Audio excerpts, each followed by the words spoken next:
Something happened inside Ukraine's government this week that nobody saw coming. And I want to be very direct with you right now because I've been watching this conflict closely for years. And what unfolded in Kiev over the past 7 days may be one of the most consequential internal crises Ukraine has faced since February of 2022. Not on the battlefield, inside the walls of power. The man who was arguably doing more to defeat Russia than anyone else in Zelensky's cabinet, the architect of Ukraine's drone revolution, got fired. And while thousands of Ukrainians took to the streets in raw, visible fury, Vladimir Putin's propagandists were already declaring it a victory before the dust settled. But here's what they're not telling you. And here's what I need you to understand before this story is over. Because the full picture looks nothing like what Moscow wants you to believe. Let me set the stage. On July 15th, President Volodymyr Zelensky triggered what can only be described as a political earthquake inside his own wartime government.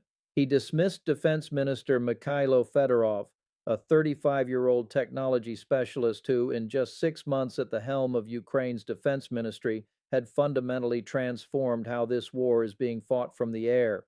Fedorov wasn't a general, he wasn't old guard, he was a systems thinker, a disruptor, the man who previously launched the IT army of Ukraine, who streamlined defense procurement, who pushed drone technology to the absolute center of Ukraine's military strategy, and who, and this is critical, reportedly oversaw the isolation of occupied Crimea through targeted electronic warfare operations against Russian Starlink terminals. He was fired, and the moment that news broke, Kiev erupted. Thousands of protesters flooded the streets, not just in the capital, in Lviv, in Odessa, in Dnipro, ordinary Ukrainians, people who understand that this war is being won not with old Soviet doctrine, but with innovation, speed, and asymmetric technology, stood in city squares holding signs that read, "The Russians are celebrating." And they weren't wrong, because within hours, Kremlin-aligned media was amplifying the chaos, framing it as a crack in Ukraine's leadership, a sign of political fracture at the worst possible time. That framing is not entirely dishonest,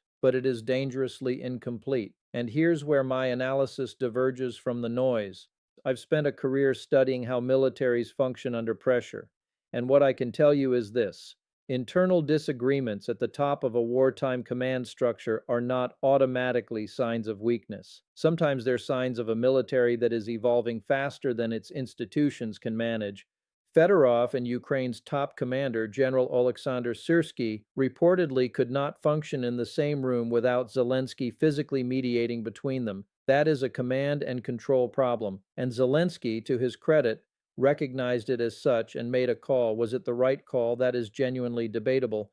But the idea that Ukraine is collapsing from within is exactly what the Kremlin needs the world to believe. And it is not what the battlefield numbers are showing. Because even as those protests were unfolding in Kiev, Ukraine's drone operators were launching one of the most extensive aerial campaigns ever directed at Russian territory. We are talking about over 400 drones fired into Russia in a single overnight operation. 400 intercepted over 16 Russian regions simultaneously. 43 drones tracked heading directly toward Moscow. All four of Moscow's major international airports, Vnukovo, Sheremetyevo, Domodedovo, and Zhukovsky, placed under temporary flight restrictions. Mayor Sergei Sobyanin posting nervously on Telegram trying to reassure a city that is waking up to the sound of air raid alerts. That is not the battlefield picture of a nation in crisis. That is a nation that has figured out how to make an adversary with a nuclear arsenal flinch in its own capital. And it gets more significant than that. Ukraine struck the Gazprom Moscow refinery directly. A massive explosion. Black smoke billowing over the Russian capital visible for miles. The attack blew the lid off a storage tank and showcased something that analysts are only beginning to fully process. Ukraine now possesses mid to long-range drone capabilities that can reach and damage critical energy infrastructure inside Russia's heartland. Not just military targets near the border, not just depots in occupied territory. The refinery in Moscow, that is a strategic inflection point, and I want to explain why. From a military standpoint, what Ukraine is executing right now is a campaign of economic attrition. You target the fuel supply, you degrade the logistics chain, you force your adversary to divert air defense resources away from the front line to protect domestic infrastructure. And if you do it consistently enough, you create fuel shortages, which is precisely what independent analysts are now reporting is beginning to bite into Russia's war economy. Gasoline shortages, refinery capacity degraded, the Russian domestic population, which Putin has spent 4 years insulating from the real costs of this war, is starting to feel friction in daily life. That matters strategically. Historically, authoritarian governments under external military pressure have demonstrated remarkable resilience until the economic pressure reaches ordinary citizens. Ukraine understands this, and that drone campaign is not random, it is deliberate, it is coordinated, and it is working. Now let me bring you back to the front line because what is happening in Donetsk Oblast right now demands your full attention. The city of Kostiantynivka has become the focal point of Russia's entire spring-summer 2026 offensive. This is Moscow's main effort, their primary push. And according to the Institute for the Study of War's most recent assessments, Russian gains there remain limited to small group infiltrations that are not translating into consolidated territorial control. Ukrainian forces are holding positions, they are counterattacking, they are reportedly regaining some ground, and Putin, and this detail tells you everything, went on record claiming that Russian forces are advancing across the entire front and practically reaching Kostiantynivka. The Institute for the Study of War assessed that statement as part of a deliberate Kremlin cognitive warfare effort to frame the city's capture as imminent when no operational breakthrough has actually occurred. Putin is managing domestic perception because the objective military reality does not match the narrative he needs to sustain. Ukraine's general staff is logging between 140 and 150 combat engagements per day. The Pokrovsk sector remains the most intense, 22 attacks repelled in a single operational period. These are not skirmishes. This is relentless pressure along a grinding front line where Russian commanders are feeding men into the machine and accepting catastrophic personnel losses in exchange for incremental advances that are measured in meters, not kilometers. Cumulative Russian personnel losses since February 24, 2022 have now reached approximately 1.39 million. That number, $1.39 million, represents a staggering degradation of Russia's military human capital. And it raises a question I want you to hold in your mind, because I will return to it before the end of this video. At what point does that rate of loss become unsustainable for Moscow, even within the framework of a state that coerces its own population? Let me now pivot to something that may be the most consequential diplomatic development of this entire week, because it received far less coverage than the Fedorov crisis, and it deserves serious attention. On July 22nd, or yesterday, President Zelensky held a phone call with Steve Witkoff and Jared Kushner, the two Trump administration envoys tasked with brokering an end to this conflict. Zelensky described it as a good and important conversation about how to intensify diplomacy and bring peace closer. That is diplomatic language, and we should read it carefully, because the context around that call is revealing. Peace negotiations between Kiev and Washington had effectively stalled for months. Trump's attention and Witkoff and Kushner's bandwidth had been consumed by the Iran situation and the Strait of Hormuz crisis. Ukraine was watching from the sidelines as its American support entered a period of ambiguity. But something has shifted, and that phone call, coming the day after a Florida meeting between Witkoff, Kushner, and Ukrainian security officials, suggests that the diplomatic track is being deliberately reactivated.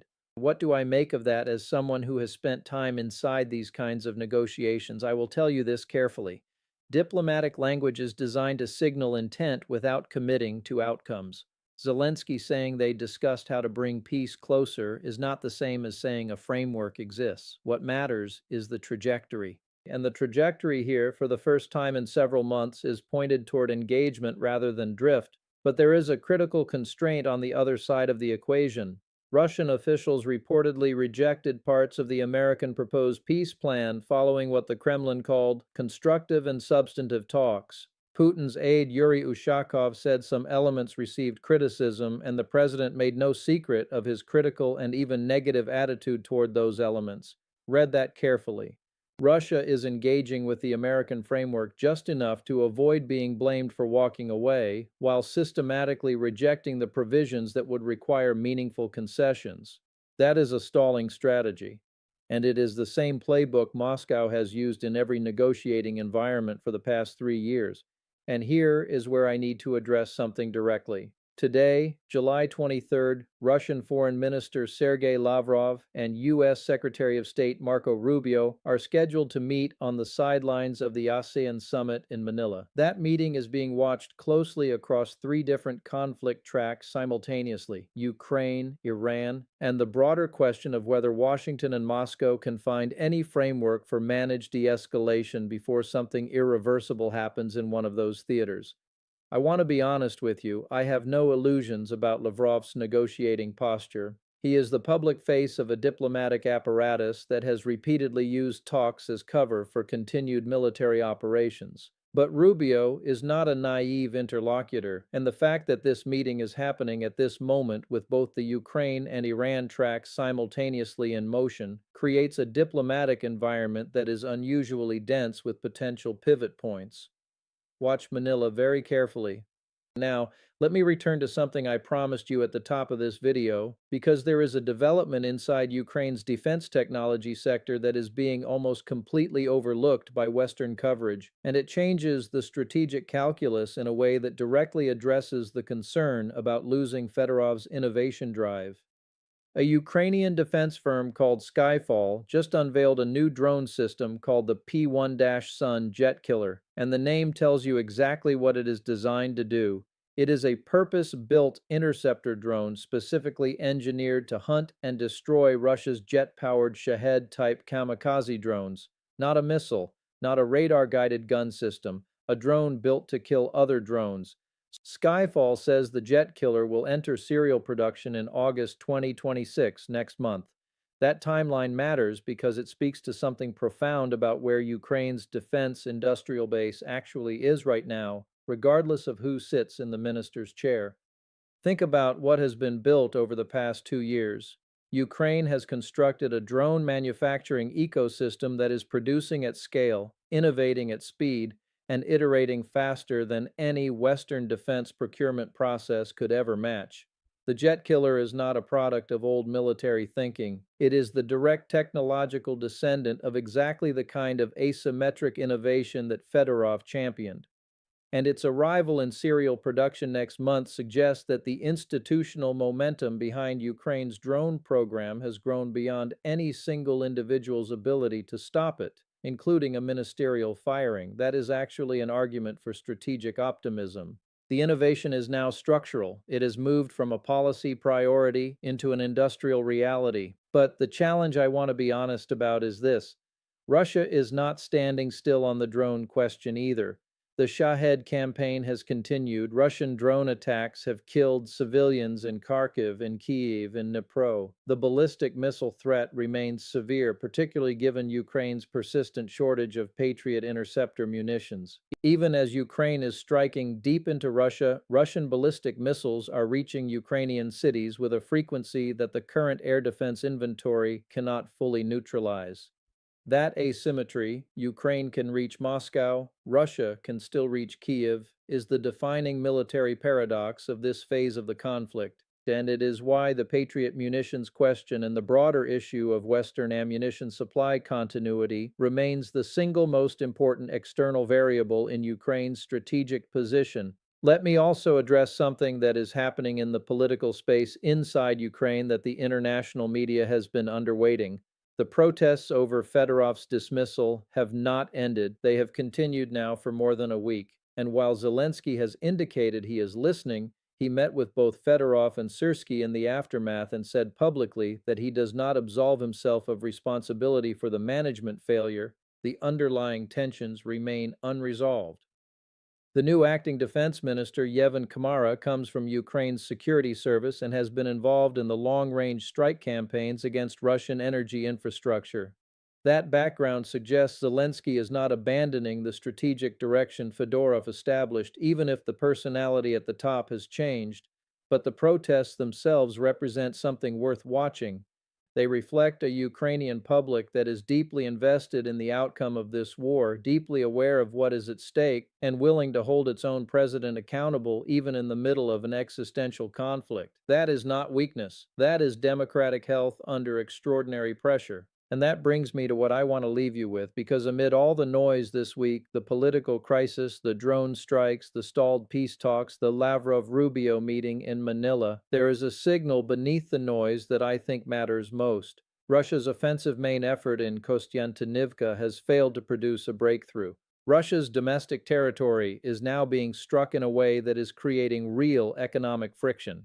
Ukraine's drone industrial base is producing next-generation interceptors that will enter serial production next month. Diplomatic engagement between Kiev and the Trump administration has been reactivated after months of drift. And a Ukrainian military that has been absorbing Russian attacks for over 4 years is still standing, still counterattacking, and still innovating. None of that means this war is over. I want to be clear about that. Putin has demonstrated a tolerance for losses and a willingness to sustain this conflict that defies conventional strategic logic. The peace talks face structural obstacles that a single phone call between Zelensky and Witkoff cannot resolve. The Patriot munitions gap remains real and dangerous. The political turbulence inside Ukraine creates genuine uncertainty at exactly the moment when consistency of command matters most. These are serious challenges, and I will not minimize them. But here is the military assessment I will offer you. Ukraine in July 2026 is not a country on the verge of collapse. It is a country navigating a complex inflection point, internally, diplomatically, and on the battlefield, with a degree of institutional resilience that, frankly, many professional analysts did not believe was possible when Russia launched its full-scale invasion in February of 2022. The trajectory of this conflict has confounded almost every pessimistic projection. And what happens in the next 30 days in Manila between Lavrov and Rubio, in the Ukrainian parliament over the Fedorov question, in the skies over Kostiantynivka, and in the production lines turning out jet-killer drones, will tell us more about where this war is heading than anything that has happened in months. Stay with this story. Because the next development is already in motion, and when it breaks, you want to understand the context that brought it here. I'll be back the moment there is something significant to report. That's what we do here.